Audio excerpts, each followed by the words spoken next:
मदनी साहब, मैं straight away question पे आता हूँ। अभी आपको मैंने देखा कि आप गुवाहाटी गए, सॉरी असम गए, वहाँ पे कई ज़िलों में जहाँ पे एविक्शन की एक ड्राइव चल रही है। तो क्या ये मुद्दा है और इसको किस तरह से आप देख रहे हैं, इस एविक्शन को? नॉट ओनली असम, बाकी जगहों पे भी जो चल रहा है। देखिए, एक है सिचुएशन।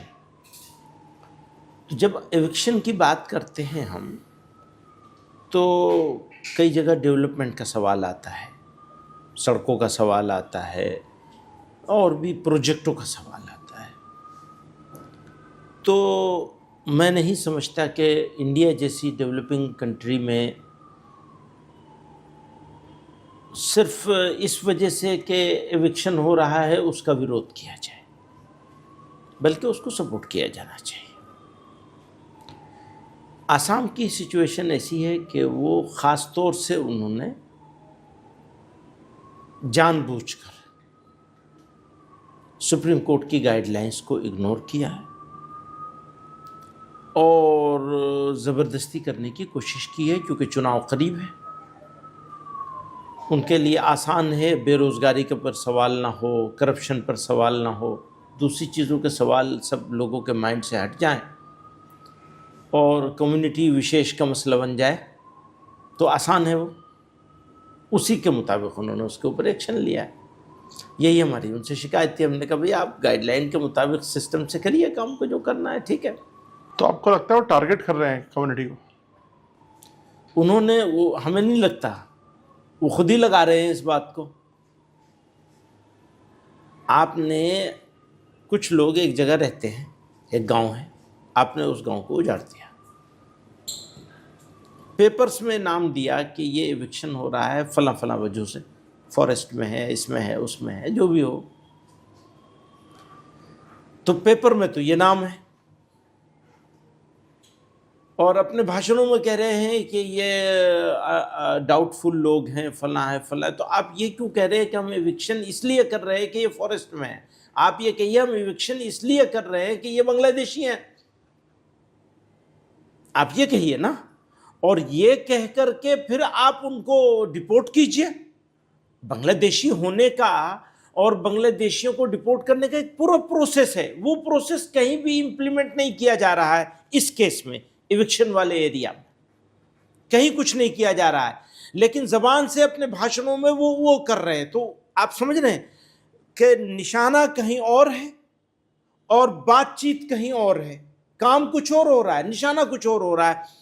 तो अपने वोटर्स को, जो फ्यूचर में उनके वोटर्स हो सकते हैं, उनको बेवकूफ बनाने के लिए वो अपने भाषणों में दूसरी बात कह रहे हैं और काम दूसरा कर रहे हैं।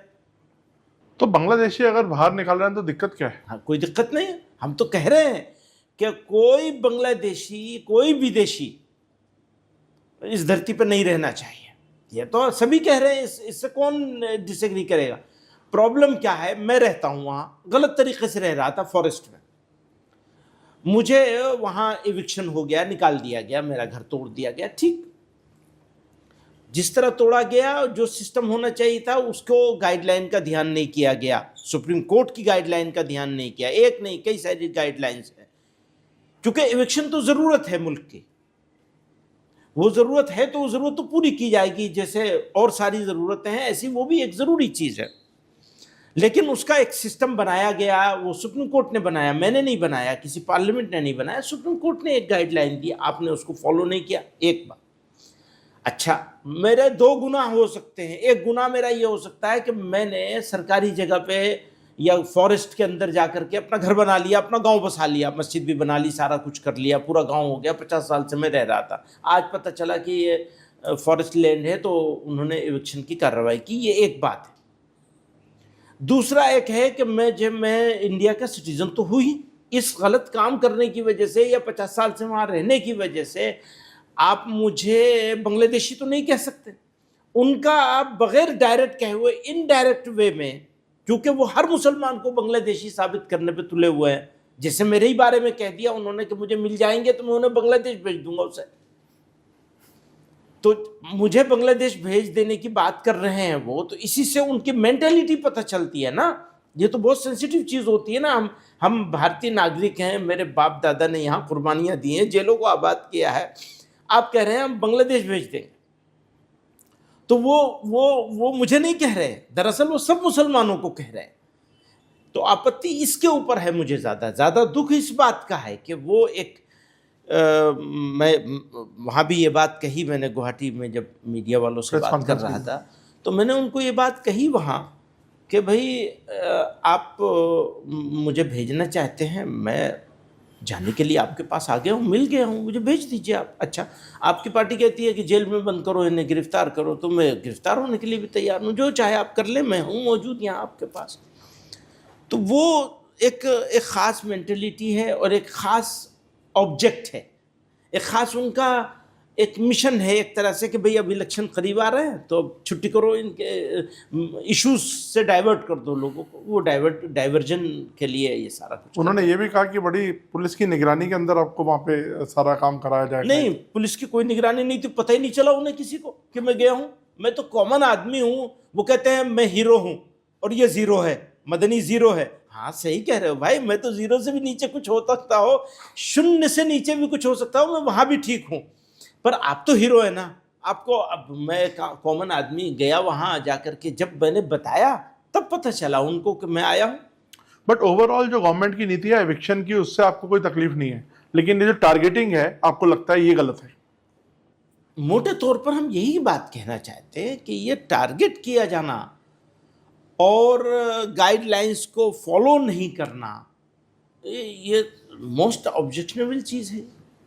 सर अब हम आते हैं वक्फ, आपका एक बड़ी लड़ाई चल रही है सरकार से भी और सिस्टम से, तो इस पर आपका क्या बात पहुंची है और क्या इसका भी इस समय क्या करंट सिचुएशन? देखिए, वक्फ के बारे में हमारी सरकार ये कहती है कि हमने ये वक्फ को बचाने के लिए किया है और वक्फ को वो ख़राब होने से रोकने के लिए किया है, वक्फ में जो गड़बड़ चल रही थी उससे रोकने के लिए किया है, सरकार ये कहती है। अब अगर हम इससे एग्री करें कि सरकार का ये कहना सही है, तो वक्फ के अमेंडमेंट में जो उन्होंने नए अमेंडमेंट जो कुछ लाए हैं उससे तो साफ ये पता चल रहा है कि बजाय फ़ायदा करने के नुकसान कर रहे हैं। अब उन्होंने तो बना लिया तो हम क्या कर सकते? आपसे कंसल्ट तो किया होगा? नहीं किया ना, किसी से कंसल्ट नहीं किया। वो जो कमेटी थी उस कमेटी के सामने जो जाकर के हम लोगों ने जितने पॉइंट्स दिए थे उनमें से किसी एक को भी कंसीडर नहीं किया, ना उस कमेटी ने ना सरकार ने। सरकार को तो जरूरत ही नहीं है, सरकार तो आपसे सलाह लेती रहती है, हमें पता चला। सरकार तो मेजोरिटेरियन एटीट्यूड के साथ चल रही है। हमारी मेजोरिटी, हम जो चाहेंगे कर लेंगे और जो चाहेंगे कानून बना लेंगे। मेजोरिटी है कहाँ? लेकिन जितनी भी है, जैसी भी है, कानून बनाने भर की तो है ना। पार्लियामेंट में तो जो जैसे अपोजिशन ने तो अपोज किया ही है उसको। लेकिन आपको लगता नहीं ऑपोजिशन भी कोई एक म्यूटेड ऑपोजिशन है? उस तरह से जो भूमिका उनको निभानी चाहिए थी नहीं निभाई, आपने शायद कहीं बोला भी था। ऑफ कोर्स, ये तो हम पिछले 10 साल से इस बात को कह रहे हैं कि अब डेमोक्रेसी के लिए ये ख़राब बात है कि अपोजिशन को जैसा रोल होना चाहिए वो रोल अपोजिशन। बट अपोजिशन मुसलमानों की बात करती है, उसको आप किस तरह से देखते हैं? देखिए, मुसलमानों का इशू अपोजिशन क्यों उठाएगी, सरकार क्यों नहीं समझेगी इसको? नहीं, हमारी सरकार है। मैं एक बात बोल रहा हूँ कि ऐसा एक प्रोजेक्शन है कि ऑपोजिशन मुसलमानों की बात करती है, सरकार मुसलमानों के हित की बात नहीं देखती, ऐसा एक नहीं। मैं इसको दूसरी तरह देखता हूँ जी। मैं इसको एक तो एक मुसलमान और अदर्स के होना नहीं चाहिए, नहीं होना चाहिए। हाँ, डिवाइड भी नहीं करता हूँ मैं तो ये कहता हूँ कि हमारी सरकार है, सरकार बन गई तो हमारी सरकार है। yes. मुसलमानों की भी सरकार है। yes. और मुसलमानों के जो इश्यूज हैं उनको पॉलिटिक्स से ऊपर उठकर, इलेक्शन के वक्त के लिए आप पॉलिटिक्स छोड़ दीजिए, जो कहना है कहिए और करिए, लेकिन जनरल हालात में तो आपको सबके इश्यूज को सबके। बट वो तो कहते हैं कि हम लोग तो सारी जो गवर्नमेंट की बेनिफिशियरी पॉलिसीज हैं वो सब मुसलमानों तक भी पहुंच रही हैं, उसके बेनिफिशियरीज हैं, सरकार तो ये कहती है। हाँ, कह रही होगी, सरकार के पास डेटा भी होगा इसके कहने का, लेकिन अभी आपने जहाँ से शुरू किया औकाफ से, तो हमारा मुद्दा यही है कि आप कह रहे हैं हम औकाफ को बचाने के लिए कर रहे हैं, औकाफ की भलाई के लिए कर रहे हैं, और काम बुराई वाला कर रहे हैं। तो कैसे, मतलब इसको कैसे हम बट आप मुझे बैलेंस बताइए कैसे कि करेंगे? लेकिन एक जैसे बात थी कि वो कह रहे हैं कि वक्फ पे सारे जो अमीर मुसलमान हैं, जो एलीट हैं, उन लोगों ने कब्जा किया हुआ है ज़मीनों पे, और अगर हम ये लाते हैं तो देखिए कोई आउटरीच भी नहीं हुआ पब्लिक में, उस तरह का कोई आउटरीच नहीं हुआ। अगर आप गरीब चाहते हैं कि आदमी पब्लिक में नहीं आउटरीच नहीं, हो? लेकिन अगर गरीब आदमी, पब्लिक का आउटरीच, मिलियन मिलियन लोगों ने इसके ऊपर अपने प्रोटेस्ट जुलूस किया। निकाले हैं, प्रोटेस्ट किए हैं, तो और क्या तरीका होगा आउटरीच का? आउटरीच का मतलब आप समझते हैं कि दुकानें जलाई जाने लगे? नहीं तो ये तो नहीं, बुरी बात होगी ना, जी वो कैसा आउटरीच होगा? लेकिन कम्युनिटी ने अपना एक्सप्रेस किया है। बिल्कुल पूरी ताकत के साथ किया है, जो डेमोक्रेटिक तरीके जितने हो सकते हैं उसको तो अभी किया। क्या करंट स्टेटस क्या है इसका कानून? अब तो वो कुछ कोर्ट में चल रहा है, देखिए क्या होता है। आप लोग भी लड़ाई लड़ रहे हैं कानूनी इस पे? लड़नी ही पड़ेगी, क्या करें। सर अब आते हैं ऑपरेशन सिंदूर पे। मैंने कुछ आपके मैं रिसर्च कर रहा था, पढ़ा, तो आपने सपोर्ट किया कि सरकार का जो पोजीशन था, और मैं तो आपको इनफैक्ट तब से देख रहा हूँ जब आपने मुशर्रफ को यहाँ पर बोला था कि भाई माइंड योर ओन बिजनेस। तो आपने किस तरह से देखा इस ऑपरेशन सिंदूर को?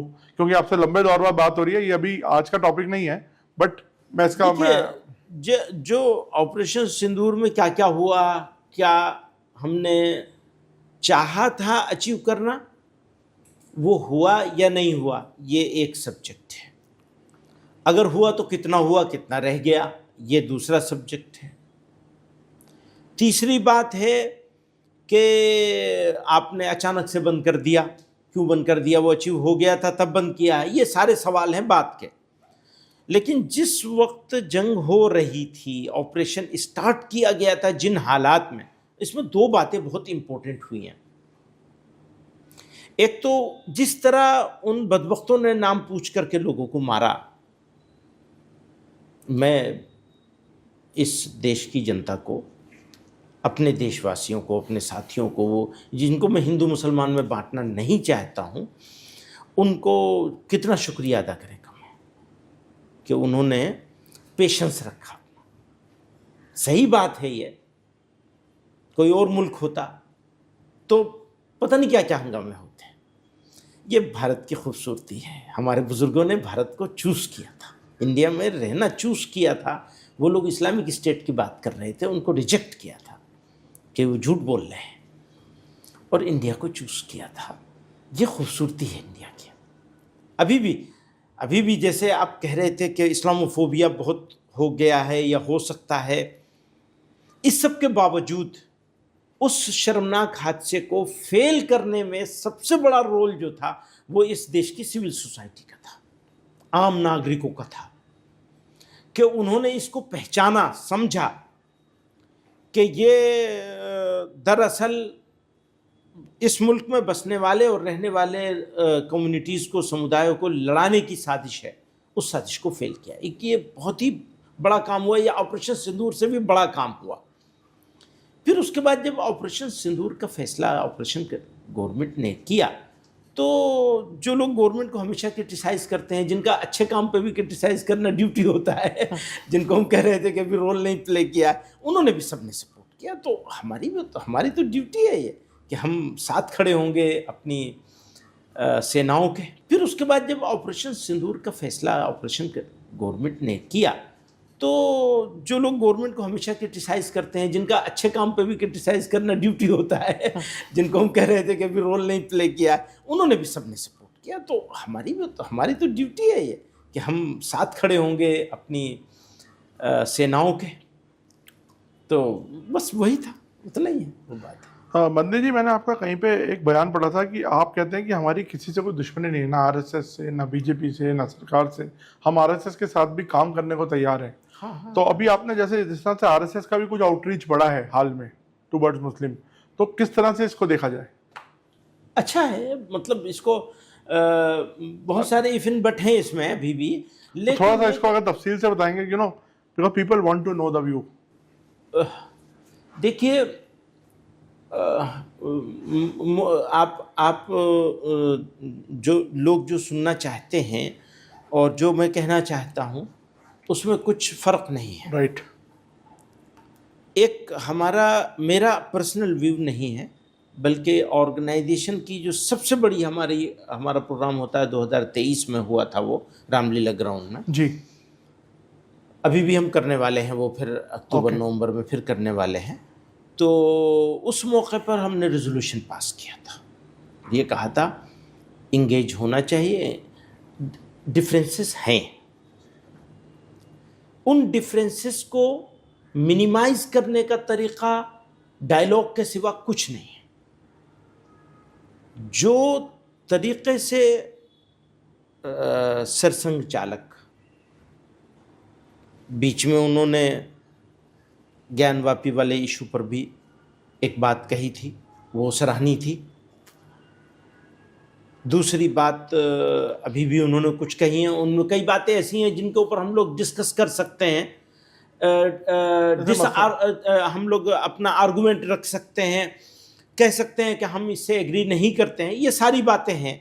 लेकिन इसके साथ साथ जो